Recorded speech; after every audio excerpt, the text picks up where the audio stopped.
Welcome to the rules of rotation by expression without freedom of speech, breaking the chains of mental slavery, of voluntarily ignorance, one mind at a time. They believe this to be a political request to embarrass the president politically, and therefore they feel as though they do not need to comply. Now, this is going to be, as Lauren noted, this is going to be a legal fight over what the word shall means, because in the IRS statute, it says that if the Ways and Means Committee chairman requests from the IRS a tax return, the Treasury Secretary shall furnish it. Therefore, they feel as though they do not need to comply. Now, Now, after that short cut-in from a video to let all see that the word shall is the legal determination of your president for which he says he does not have to give taxes. So all will see and learn the word today that shall is gift, not ought. For the word ought signifies to be held or bound in duty or moral obligation, to be necessary, to behoove, to be fit or expedient in a moral view. As a participle, owed, been indebted to. It was used impersonally, that is, well, it behooved us to work, versus shall. Shall is primarily in the present, signifying present tense as gift, which forms the future tense, but its force and effect are different with different persons or personal pronouns.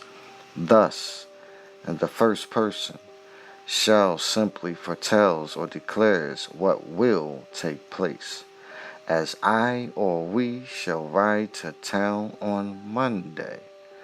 This declaration simply informs another of a fact that is to take place. The sense of shall here is changed from an expression of need or duty to that of previous statement or information, grounded on intention or resolution. When uttered with emphasis, I shall go, it expresses firm determination, but not a promise. So in the second and third person, shall implies a promise, command, or determination, as you shall receive your wages, or he shall receive his wages. Imply that you or he ought to receive them, but usage give these phrases the force of a promise in the person uttering them. To receive them, but usage give actively, ask for permission or direction. But shall you go? Ask for information of another's intention. But after another verb, shall, in the third person, simply foretells. He says that he shall leave town tomorrow. So also in the second person, you say that shall ride tomorrow. So also in the second person, you say that you shall ride tomorrow.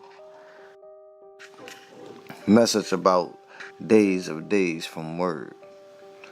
Ought signifies to be held duty bound, to be fit or next expedient in a moral view, owed restitution, or a next gratitude is due, used impersonally to behoove us to work, versus shall is gift, primarily in the present gift, that is, which forms the future tense, but its force and effect is gift produced by or through an agent, or a next caused are different with different persons, or a next personal pronoun, like I, thou or you, he, she, we, yea, and they, used instead of a noun like president or name, to prevent the repetition from it.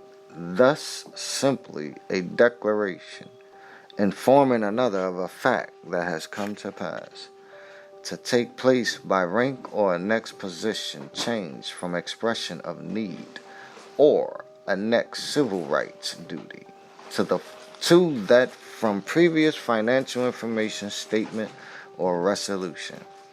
In second person, it implies a promise, command, or a next determination by implied ought to receive them, phrase by force of promise by individual uttering them for permission or a next direction for information of another's intention by consent.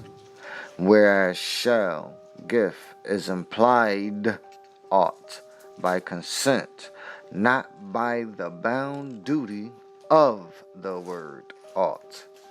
So all mortmain statutes are, which shall, which is implied ought for human or other animals of state.